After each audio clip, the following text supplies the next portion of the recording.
రెండు ఆంబోతులు కొట్టుకుంటూ మధ్యలో లేకదూడ నలిగిపోయినట్టు పోయిన శనివారం ఏబిఎన్ ఆంధ్రజ్యోతి ఛానల్లో వీకెండ్ కామెంట్ బై ఆర్కే ప్రసారమైంది.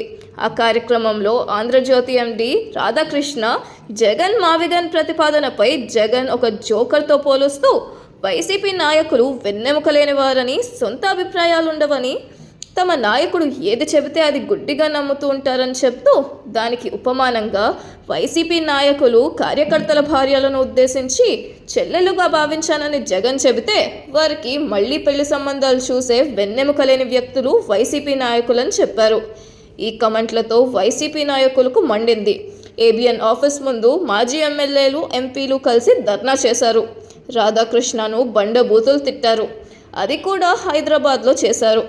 హైదరాబాద్లో ఉంది రేవంత్ రెడ్డి గవర్నమెంట్. ఇక్కడ రాధాకృష్ణను టచ్ కూడా చేయలేరు. ఇక ఆంధ్రప్రదేశ్ విషయానికి వస్తే ఇక్కడ కూటమి ప్రభుత్వం ఉంది. ఇక్కడ ఆంధ్రజ్యోతి ఆఫీస్లోనూ టచ్ చేయలేరు.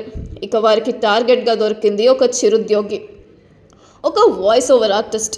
ఈమె ఎవరంటే మధురవాణి. కేవలం ఆమె వాయిస్ వినటానికి చాలామంది వీకెండ్ కామెంట్ బై ఆర్కే అనే ప్రోగ్రాం చూస్తుంటారు.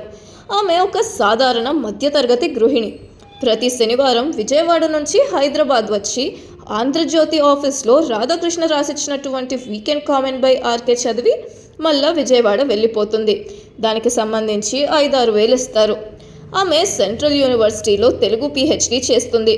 ఒక రకంగా చెప్పాలంటే ఆమె వాయిస్ ఓవర్ కళాకారిణి.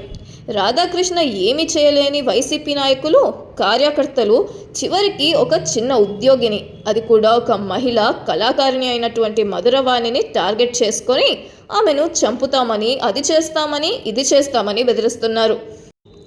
పాపం ఆమె మాత్రం ఏం చేయగలరు? ఆమె ఉద్యోగ ధర్మంలో భాగంగా రాధాకృష్ణ రాసిచ్చినటువంటి వీకెండ్ కామెంట్ బై ఆర్కేను చదివింది. ఒక రకంగా చెప్పాలంటే వీకెండ్ కామెంట్ బై ఆర్కే ఆమె గొంతు కోసమే చాలామంది చూస్తుంటారు. ఆమె ముఖం ఎలా ఉంటుందో తెలియకపోయినా ఆమె స్వరానికి మాత్రం లక్షల మంది అభిమానులు ఉన్నారు. ఒక రకంగా చెప్పాలంటే ఆమె ఒక స్వరమాంత్రిక. వైసీపీ నాయకులు, కార్యకర్తలు ఏమైనా చేయదలుచుకుంటే, ఏమైనా బెదిరించదలుచుకుంటే ఏబిఎన్ ఎండి రాధాకృష్ణను బెదిరించండి, కానీ మధ్యలో ఆమె అమాయకపు మధురవాణిని మాత్రం బెదిరించకండి. వైసీపీ నాయకుల బెదిరింపులకు ఆమె చిగురుటాకులా వణికిపోతుంది. ఈ విషయాన్ని వైసీపీ అధిష్టానం దృష్టికి తీసుకెళ్లాలి. ఏ మహిళనైతే కించపరిచారని వైసీపీ నాయకులు ఆగ్రహాలు వ్యక్తం చేస్తున్నారో ఆ మహిళలను తిడుతూ, బెదిరిస్తూ, అవమానిస్తూ వైసీపీ నాయకులు మరో తప్పిదం చేస్తున్నారు. ఈ విషయాన్ని వైసీపీ పునరాలోచించుకుంటే మంచిది.